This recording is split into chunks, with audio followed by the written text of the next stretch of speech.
Hi guys, എല്ലാവർക്കും പുതിയൊരു വീഡിയോയിലേക്ക് സ്വാഗതം. നമ്മുടെ വീഡിയോ സീരീസിൻ്റെ 4ാമത്തെ വീഡിയോ ആണിത്. നമ്മൾ ആദ്യത്തെ വീഡിയോയിൽ എന്തിനാണ് പ്രോഗ്രാമിംഗ് പഠിക്കുന്നതെന്ന് നോക്കി. അതിനുശേഷം നമ്മൾ പൈത്തൺ ഇൻസ്റ്റാളേഷൻ നോക്കി. അത് കഴിഞ്ഞ് ടെക്സ്റ്റ് എഡിറ്റേഴ്സ് എന്താണെന്ന് നോക്കി. VS കോഡ് ഇൻസ്റ്റാളേഷനും നോക്കി. ഇനിയാണ് നമ്മൾ ആക്ച്വലി പ്രോഗ്രാമിങ്ങിലേക്ക് കടക്കുന്നത്. അന്നേരം നമ്മൾ തുടങ്ങുന്നതിന് മുമ്പ് ഈ പ്രോഗ്രാമിംഗ് ഞാൻ ആദ്യത്തെ വീഡിയോയിൽ പറഞ്ഞു. പ്രോഗ്രാമിംഗ് എപ്പോഴും നമ്മൾ പ്രോഗ്രാമിംഗ് ലാംഗ്വേജസ് വെച്ചിട്ടാണ് ചെയ്യാറെന്ന്, അല്ലേ? അന്നേരം നമ്മൾ ഓരോ ലാംഗ്വേജ് പഠിക്കുന്നതിന് മുമ്പ് അതിൻ്റെ കുറച്ച് ഗ്രാമേഴ്സ് അറിഞ്ഞിരിക്കണം. അതെന്തായാലും നിർബന്ധമാണ്. ഗ്രാമേഴ്സിനൊപ്പം നമുക്കതിൻ്റെ വേർഡ്സും അറിഞ്ഞിരിക്കണം, കുറച്ച് വേർഡ്സ്. അന്നേരം അതേപോലെ തന്നെയാണ് പ്രോഗ്രാമിങ്ങിനും നമുക്ക് ഗ്രാമേഴ്സും അറിഞ്ഞിരിക്കണം, കുറച്ച് കീവേഡ്സും അറിഞ്ഞിരിക്കണം. അന്നേരം നമ്മൾ പ്രോഗ്രാമിംഗ് ലാംഗ്വേജസിൽ നമ്മൾ ഇതിനെ സിൻടാക്സ് എന്ന് പറയും. എന്നിട്ട് നമുക്ക് ആദ്യം കുറച്ച് ബേസിക് സിൻടാക്സ് നോക്കണം, പിന്നെ കുറച്ച് അതിൻ്റെ ഒപ്പം കീവേഡ്സ് നോക്കണം, പിന്നെ കുറച്ച് കോൺസെപ്റ്റ്സും. അന്നേരം നമുക്ക് തുടങ്ങാം. നമ്മൾ ആദ്യം VS കോഡ് എടുത്തു. ഇപ്പം ഇതാണ് നമ്മൾ കഴിഞ്ഞ ഇതിൽ ഇൻസ്റ്റാൾ ചെയ്ത VS കോഡ്. കഴിഞ്ഞ വീഡിയോയിൽ ഇൻസ്റ്റാൾ ചെയ്ത VS കോഡാണിത്. ഇനി നമുക്ക് ഒരു ഫയൽ ക്രിയേറ്റ് ചെയ്യാം. നമുക്കിവിടെ പോയിട്ടാകുമ്പോൾ ഫയൽ നെയിം എൻ്റർ ചെയ്യാനുള്ള സ്പേസാണിത്. അന്നേരം നമുക്ക് ഇഷ്ടമുള്ള ഒരു ഫയൽ നെയിം ഇവിടെ എൻ്റർ ചെയ്യാം. ഞാനിവിടെ തൽക്കാലം ഒരു ഫസ്റ്റ് എന്ന് പറഞ്ഞ ഒരു ഫയൽ നെയിമാണ്. ഇനിയാണ് നമ്മൾ ശ്രദ്ധിക്കണം, അതായത് ഫയൽ നെയിം കഴിഞ്ഞ് നമ്മൾ എക്സ്റ്റൻഷനാണ് ടൈപ്പ് ചെയ്യേണ്ടത്. അതായത് പൈത്തൺ ഫയൽ ആയതുകൊണ്ട് നമ്മളിവിടെ .py എന്ന ഫോർമാറ്റിലായിരിക്കും ടൈപ്പ് ചെയ്യുക. നമുക്കിവിടെ പൈത്തൺ ഫയലാണ് ഇവിടെ ഓപ്പൺ ആയിട്ടുള്ളത്. ഇനി നമ്മൾ കഴിഞ്ഞ വീഡിയോയിൽ പറഞ്ഞ മാതിരി ഇതിൻ്റെ എക്സ്റ്റൻഷൻസ് നമുക്ക് കൂടുതൽ യൂസ് ചെയ്യാം. നമുക്ക് ഇവിടെ ഈ എക്സ്റ്റൻഷൻസിൻ്റെ ഓപ്ഷൻ ക്ലിക്ക് ചെയ്യുമ്പോൾ നമുക്കിവിടെ പൈത്തൺ എന്ന് പറഞ്ഞ് സെർച്ച് ചെയ്യാം. പൈത്തൺ എന്ന് പറഞ്ഞ് സെർച്ച് ചെയ്യുമ്പോൾ നമുക്ക് ഈ ഫസ്റ്റ് വരുന്നത് തന്നെ. അന്നേരം ഇത് നമ്മൾ ഇൻസ്റ്റാൾ ചെയ്യാം. ഇത് ഇൻസ്റ്റാൾ ചെയ്തിട്ടാകുമ്പം ഇതിൻ്റെ ഡോക്യുമെൻറ്റേഷനും കണ്ടൻറ്റൊക്കെ ഇതാണ്, എന്തിനാണ് യൂസ് ചെയ്യുന്നത്, അങ്ങനത്തെ കുറേ ഫീച്ചേഴ്സും കാര്യങ്ങളെല്ലാം ഇതിൻ്റെ അകത്ത് മെൻഷൻ ചെയ്തിട്ടുണ്ട്. അത് കഴിഞ്ഞതിന് ശേഷം നമ്മളിത് ക്ലോസ് ചെയ്തിട്ടാകുമ്പം ഇവിടെ നമ്മളെ ഫയലിലേക്ക് പോയി. ഇനിയാണ് നമ്മൾ നോക്കേണ്ടത്. ഇനി നമുക്ക് ഫസ്റ്റ് പ്രോഗ്രാം എഴുതാം. അന്നേരം ഏത് ലാംഗ്വേജിന് നമ്മൾ ഏത് ഡോക്യുമെൻറ്റേഷൻ എടുത്ത് നോക്കിയാലും ആദ്യം തന്നെ ഹലോ വേൾഡ് പ്രോഗ്രാം ആയിരിക്കും ഉണ്ടാവുക. അന്നേരം നമുക്കും ആ പതിവ് തെറ്റിക്കാണ്ട് ഹലോ വേൾഡ് പ്രോഗ്രാം നോക്കാം. അത് ഈ ഹലോ വേൾഡ് എന്ന് വെച്ച് കഴിഞ്ഞാൽ നമ്മൾ ആദ്യം ഹലോ വേൾഡ് എന്ന് പ്രിൻറ്റ് ചെയ്യിപ്പിക്കുകയുള്ളൂ. അന്നേരം നമ്മൾ ആദ്യം പ്രിൻറ്റ് ചെയ്യാൻ വേണ്ടി പ്രിൻറ്റ് സ്റ്റേറ്റ്മെൻ്റ് ആണ് യൂസ് ചെയ്യുക. അതായത് ഇവിടെ നമ്മൾ പ്രിൻറ്റ് കഴിഞ്ഞ് പിന്നെ ബ്രാക്കറ്റ്സിൻ്റെ ഉള്ളിൽ സിംഗിൾ കോഡ്സോ ഡബിൾ കോഡ്സിൻ്റെ ഉള്ളിൽ നമ്മൾ എന്ത് ടൈപ്പ് ചെയ്താലും അതവിടെ പ്രിൻ്റ് ആവും. നമുക്കിവിടെ ഹലോ വേൾഡ് എന്ന് പറഞ്ഞ് ടൈപ്പ് ചെയ്തിട്ടുണ്ട്. ഇനി നമ്മളിത് സേവ് ചെയ്യാൻ Ctrl+S പ്രസ് ചെയ്യുക. അതല്ലെങ്കിൽ നമുക്കിവിടെ ഇതിൻ്റെ VS കോഡിൻ്റെ ഒരു ഫീച്ചർ, നമുക്ക് ഇവിടെ ഓട്ടോ സേവ് എന്ന് പറഞ്ഞൊരു ഫീച്ചർ ഉണ്ട്, അത് എനേബിൾ ചെയ്യുക. അതാകുമ്പോൾ നമുക്ക് ഇടയ്ക്കിടയ്ക്ക് Ctrl+S അമർത്തേണ്ട ആവശ്യമില്ല. ഇനി നമ്മളിത് റൺ ചെയ്യാൻ വേണ്ടി നമുക്ക് ഇവിടെ അതായത് റൺ വിത്തൗട്ട് ഡീബഗിങ് എന്നുള്ളൊരു ഓപ്ഷൻ, ഈ റണ്ണിൻ്റെ ഈ മെനു ബാറിൻ്റെ ഉള്ളിൽ റൺ വിത്തൗട്ട് ഡീബഗിങ് സെലക്ട് ചെയ്ത് കഴിഞ്ഞാൽ നമുക്കിവിടെ പ്രോഗ്രാം റൺ ആവും. നമുക്കിവിടെ ഹലോ വേൾഡ് എന്ന് പറഞ്ഞ് കാണിച്ചിട്ടുണ്ട്. ഇനി നമ്മൾ പ്രിൻറ്റ് സ്റ്റേറ്റ്മെൻറ്റ് മാത്രം കാണിക്കാനല്ലല്ലോ പ്രോഗ്രാം ചെയ്യുന്നത്. നമുക്കിനി ഒരു മാത്തമാറ്റിക്കൽ ഓപ്പറേഷൻ, അതായത് ബേസിക് മാത്സ് ഓപ്പറേഷൻസ്, അതായത് എഡീഷൻ, സബ്ട്രാക്ഷൻ, മൾട്ടിപ്ലിക്കേഷൻ, ഡിവിഷൻ, ഇതൊക്കെ നമുക്കൊന്ന് നോക്കാം. അന്നേരം നമ്മൾ ഇപ്പം 2 നമ്പർ എടുക്കാം. നമുക്ക് അസ്യൂം ചെയ്യാം 5 and 8 ഉള്ള നമ്പർ. അന്നേരം നമുക്ക് ഇവിടെ 5 + 8, അതായത് പ്രിൻറ്റ് സ്റ്റേറ്റ്മെൻറ്റുള്ള ബ്രാക്കറ്റ്സിൻ്റെ പുറത്ത് കൊടുത്തിട്ടുണ്ടെങ്കിൽ ആ ഓപ്പറേഷൻ അവിടെ എക്സിക്യൂട്ട് ആവുക. അന്നേരം നമ്മളിവിടെ നേരത്തെ മാതിരി ബ്രാക്കറ്റ്സിൻ്റെ ഉള്ളിൽ കൊടുത്താൽ അത് നമുക്ക് എന്താകുമെന്ന് ചെക്ക് ചെയ്യാം. നമ്മളിവിടെ റൺ ചെയ്യുമ്പം നമുക്കിവിടെ 5 + 8 അതേപോലെ തന്നെ കാണിക്കും. പക്ഷേ നമ്മൾ ഈ ബ്രാക്കറ്റ്സ് റിമൂവ് ചെയ്ത് ഇവിടെ ഇത് റൺ ചെയ്തിട്ടുണ്ടെങ്കിൽ നമുക്ക് നോക്കാം എന്ത് സംഭവിക്കുന്നുള്ളത്. ഇവിടെ സമ്മ് കാണിച്ചു, 5 + 8ൻ്റെ സം 13 എന്ന് കാണിച്ചു. അതേപോലെ തന്നെ നമുക്കിനി സബ്ട്രാക്ട് ചെയ്ത് നോക്കാം. അതായത് മൈനസ് വെച്ച് ഇനി റൺ ചെയ്യാം. ഓക്കെ, നമുക്കിവിടെ -3 എന്ന് കിട്ടി. ഇനി ഇത് നമുക്ക് മൾട്ടിപ്ലൈ ചെയ്ത് നോക്കാം. മൾട്ടിപ്ലൈ ചെയ്യാൻ നമ്മൾ സ്റ്റാർ ഓപ്പറേറ്ററാണ് യൂസ് ചെയ്യുക. അത് നമ്മൾ റൺ ചെയ്യുക.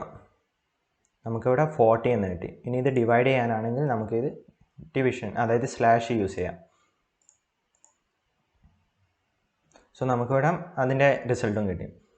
ഇനി നമുക്ക് ഈ വാല്യൂസ് വെറുതെ ഇങ്ങനെ ചെയ്താൽ പോരല്ലോ, നമുക്കിത് ഈ വാല്യൂസ് പ്രോഗ്രാമിൻ്റെ ഉള്ളിൽ നമുക്ക് സ്റ്റോർ ചെയ്ത് വെക്കണം. അന്നേരം ഈ സ്റ്റോർ ചെയ്ത് വെക്കാൻ വേണ്ടിയിട്ടാണ് നമ്മൾ വേരിയബിൾസ് എന്ന് പറഞ്ഞൊരു കോൺസെപ്റ്റ് വരുന്നത്. അന്നേരം നമ്മൾ വേരിയബിൾസ് ഡിക്ലെയർ ചെയ്യണം, അതായത് വേരിയബിൾസിൻ്റെ യൂസ് ചെയ്യണം നമ്മൾ ആദ്യം. നമുക്ക് അതിനു വേണ്ടി ഒരു വേരിയബിൾ A എന്ന് നെയിം ചെയ്യാം. A = നമുക്ക് ആദ്യം കൊടുക്കേണ്ട വാല്യൂ 5 ആണെങ്കിൽ 5 കൊടുക്കുക. ബി ഈക്വൽ ടു രണ്ടാമത്തെ നമ്മൾ കൊടുത്ത 8 ആണെങ്കിൽ നമുക്ക് ചെയ്യേണ്ട ഓപ്പറേഷൻ, അതായത് അഡീഷൻ, സബ്ട്രാക്ഷൻ അങ്ങനെയൊക്കെ ഓപ്പറേഷൻസ് നമുക്ക് സിയിൽ കൊടുക്കാം. C equal to A plus B എന്ന് കൊടുത്ത് നമുക്ക് ഇത് പ്രിൻ്റ് ചെയ്ത് നോക്കാം. നമ്മൾ പ്രിൻറ്റ് സി എന്ന് കൊടുക്കുക. നമുക്ക് അന്നേരം ആ മുകളിലത്തെ പ്രിൻ്റ് റിമൂവ് ചെയ്യാം. എന്നിട്ടാകുമ്പോൾ നമുക്കിത് റൺ ചെയ്ത് നോക്കുമ്പോൾ നേരത്തെ വന്നിട്ട് 13 എന്ന് കിട്ടി. ഇനി നമ്മളിവിടെ എന്ത് ചേഞ്ച് ചെയ്താലും അതിന് കറസ്പോണ്ടിങ് ആയിട്ട് നമുക്കിവിടെ വാല്യൂ കിട്ടും. സോ ഇതാണ് നമുക്ക് വേരിയബിൾസ് എന്നുള്ളത്. അന്നേരം ഈ വേരിയബിൾസിൻ്റെ ടൈപ്പ് ഉണ്ട്, അതായത് ഡിഫറെൻറ്റ് ടൈപ്പ് ഓഫ് വേരിയബിൾസ് ഉണ്ട്. അതിനെ നമ്മൾ ഡാറ്റ ടൈപ്സ് എന്ന് വിളിക്കും. അന്നേരം നമ്മൾക്ക് ഇവിടെ ഇൻറ്റീജർ വാല്യൂ ആണ് 5ഉം 8ഉം. ഇനി നമ്മൾ ഒരു ഡെസിമൽ വാല്യൂ, അതായത് 5.2 എന്ന് നമ്മൾ നോക്കിക്കഴിഞ്ഞാൽ 5.2 ഒരു ഡെസിമൽ നമ്പറാണ്. അതിനെ നമ്മൾ ഫ്ലോട്ട് വാല്യൂസ് എന്നാണ് വിളിക്കുക. അങ്ങനെ ഫ്ലോട്ട് വാല്യൂസ് ഒന്നുമില്ല, ഡെസിമൽ വാല്യൂസ് തന്നെ. അതേപോലെ തന്നെ നമുക്കിവിടെ കോംപ്ലക്സ് നമ്പേഴ്സും യൂസ് ചെയ്യാം, അതായത് 8J എന്നൊക്കെ യൂസ് ചെയ്യാം. ബി അന്നേരം കോംപ്ലക്സ് വേരിയബിളായി.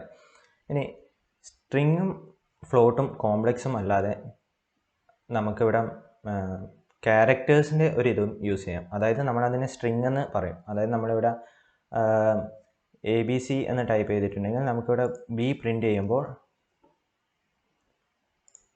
നമുക്കിവിടെ റൺ ചെയ്ത് നോക്കാം.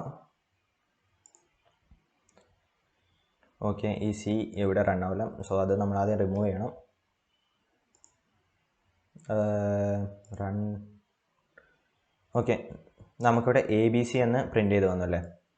അന്നേരം ഈ ടൈപ്പിനാണ് നമ്മൾ സ്ട്രിങ്സ് എന്ന് പറയുക. അതായത് കുറച്ച് ക്യാരക്ടേഴ്സിൻ്റെ കോമ്പിനേഷനാണ് നമ്മൾ സ്ട്രിങ്സ് എന്ന് പറയുക. ഇനി നമുക്ക് ഇതിൻ്റെ ടൈപ്പ് വെരിഫൈ ചെയ്യാമല്ലോ. അതായത് ഞാൻ പറഞ്ഞ കാര്യങ്ങൾ ഇതിൻ്റെ ടൈപ്സ് എങ്ങനെയാണെന്നുള്ളത്. അന്നേരം നമുക്കിവിടെ പ്രിൻറ്റ് സ്റ്റേറ്റ്മെൻറ്റിൻ്റെ ഉള്ളിൽ നമുക്കിവിടെ ടൈപ്പ് ഓഫ് ബി എന്ന് കൊടുത്തിട്ടുണ്ടെങ്കിൽ നമുക്കതിൻ്റെ ടൈപ്പ് കാണാൻ വേണ്ടി പറ്റും. ഇനി ഇത് നമ്മളൊന്ന് റൺ ചെയ്ത് നോക്കുക. സോ റൺ ചെയ്യുമ്പം ഇവിടെ കണ്ടോ STR, സ്ട്രിങ്ങിൻ്റെ ഷോർട്ട് ഫോമാണ് STR എന്ന് പറയുന്നത്. ഇനി നമുക്കിവിടെ ടൈപ്പ് ഓഫ് എ ചെക്ക് ചെയ്ത് നോക്കാം.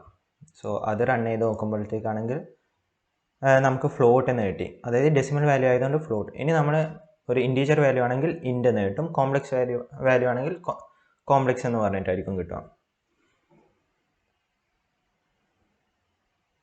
ഇനി ഇപ്പം നമുക്കൊരു കേസ് സിനാരിയോ വിചാരിച്ച് നോക്കാം. അതായത് ഞാൻ ആസ് എ യൂസർ എനിക്ക് ഒരു വാല്യൂ സ്വന്തമായി എൻ്റർ ചെയ്യണം. അതായത് ഇപ്പം ഞാൻ 2 നമ്പേഴ്സിൻ്റെ സമ്മ് കണ്ടുപിടിക്കുകയാണെങ്കിൽ എനിക്ക് ആ 2 നമ്പേഴ്സ് എൻ്റർ ചെയ്യണം.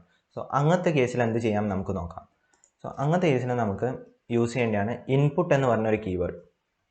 അതാകുമ്പോൾ നമ്മൾ ഇൻപുട്ട് ഓഫ്, ഇതാണ് നമ്മുടെ ഇൻപുട്ട് എന്ന് പറഞ്ഞ കീവേഡ്. ഇനി നമുക്ക് ഇതൊന്ന് റൺ ചെയ്ത് നോക്കാം. സോ നമ്മളിവിടെ റൺ ചെയ്യുമ്പോൾ ഇവിടെ ഒന്നും വന്നില്ല. നമ്മളിവിടെ വെറുതെ ABCD എന്ന് ടൈപ്പ് ചെയ്തിട്ടുണ്ടെങ്കിൽ ഓക്കെ, നമുക്ക് ടൈപ്പ് അല്ല വേണ്ടത്, എ പ്രിൻ്റ് ചെയ്യുകയാണ് വേണ്ടത്. ആ ടൈപ്പ് റിമൂവ് ചെയ്യുക. സോ നമ്മളിത് റൺ ചെയ്യുമ്പോൾ ABCD എന്ന് ഓക്കെ, നമുക്കിവിടെ വീണ്ടും ഇത് ടൈപ്പ് ചെയ്ത് കാണിച്ചു. നമുക്ക് പക്ഷേങ്കിൽ ഇവിടെ ഒരു യൂസറിനൊരു കമാൻഡ് കൊടുക്കാം. അതായത് എൻ്റർ എ നമ്പർ ആണെങ്കിൽ നമുക്ക് ഇങ്ങനെ കൊടുക്കാം, എൻ്റർ എ നമ്പർ. സോ ഈ സ്റ്റേറ്റ്മെൻറ്റ് കഴിഞ്ഞിട്ടായിരിക്കും നമ്മൾ അന്നേരം എൻ്റർ ചെയ്യേണ്ടത്. ഇനി ഇത് റൺ ചെയ്ത് നോക്കുമ്പോൾ ഓക്കെ, എൻ്റർ എ നമ്പർ എന്ന് പറഞ്ഞു വന്നു. നമ്മളത് എൻ്റർ ചെയ്യുമ്പോഴത്തേക്കാണെങ്കിൽ 12 വന്നു. പക്ഷേ ഇവിടെ പ്രശ്നം എന്ന് വെച്ചാൽ നമ്മളിവിടെ ടൈപ്പ് ഓഫ് എ എന്ന് ചെക്ക് ചെയ്യുക ഒന്നും കൂടി. So type of a cheque ചെയ്ത് നമ്മൾ റൺ ചെയ്യുകയാണെങ്കിൽ നമുക്ക് കിട്ടുക, നമ്മൾ എൻ്റർ ചെയ്തും ഓക്കെ സ്ട്രിങ് ആയിട്ടാണ് കിട്ടുക. സോ നമ്മൾ ഇൻപുട്ട് ടാഗിൽ എന്ത് എഴുതിയാലും അത് സ്ട്രിങ് ആയിട്ടാണ് ആക്സെപ്റ്റ് ചെയ്യാൻ നമുക്ക് മനസ്സിലായി. ഇനി നമുക്ക് പക്ഷേ സ്ട്രിങ് വേണ്ട, ഇൻറ്റീജറാണ് വേണ്ടത്. അന്നേരം നമ്മൾ എന്ത് ചെയ്യും എന്ന് നോക്കിയിട്ടുണ്ടെങ്കിൽ നമുക്കിവിടെ ഇൻറ്റ് എന്ന് പറഞ്ഞു കൊടുത്തിട്ടാകും ആ ഇൻറ്റീജറിൻ്റെ ബ്രാക്കറ്റ്സിൻ്റെ ഉള്ളിൽ നമുക്ക് ഇൻപുട്ട് ടാഗ് കൊടുക്കാം.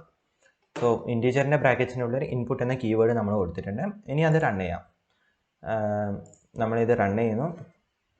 നമ്മൾ ഒരു നമ്പർ കൊടുത്തു, 23 എന്ന നമ്പർ കൊടുത്തു. നമുക്കിവിടെ ഇൻറ്റീജർ വാല്യൂ കിട്ടി. അതേപോലെ നമുക്കിവിടെ ഫ്ലോട്ട് എന്ന് കൊടുത്തു കഴിഞ്ഞാൽ ഡെസിമൽ വാല്യൂസ് ആക്സെപ്റ്റ് ചെയ്യാൻ വേണ്ടി പറ്റും, അങ്ങനെയൊക്കെ പറ്റും. ഇനി ഇതിൻ്റെ സമ്മാണെങ്കിൽ A+B ആയാലും അങ്ങനെ ചെയ്യാം. അതല്ലേ പ്രിൻറ്റ് സ്റ്റേറ്റ്മെൻറ്റ് ഉള്ളിലായാലും നമുക്ക് സ്റ്റേറ്റ്മെൻറ്റ് എഴുതാം. ഇതാണ് ബേസിക്കായ കുറച്ച് കോൺസെപ്റ്റ്. ഇനി നമ്മൾ അടുത്ത വീഡിയോയിൽ കുറച്ചും കൂടി പ്രോബ്ലം സോൾവിങ് എങ്ങനെയാണെന്നുള്ള രീതിയിൽ നമ്മൾ കുറച്ചും കൂടി ചെയ്യും. സോ ഇത് നിങ്ങൾക്ക് മനസ്സിലായെന്ന് വിചാരിക്കുന്നു. Thanks for watching. ഇഷ്ടപ്പെട്ടിട്ടുണ്ടെങ്കിൽ ലൈക്ക് ചെയ്യുക, ഷെയർ ചെയ്യുക, സബ്സ്ക്രൈബ് ചെയ്യുക. പിന്നെ ആർക്കെങ്കിലും ആവശ്യമുണ്ടെന്ന് തോന്നിയിട്ടുണ്ടെങ്കിൽ അവർക്കും കൂടി അത് ഷെയർ ചെയ്ത് ഹെൽപ്പ് ചെയ്യുക.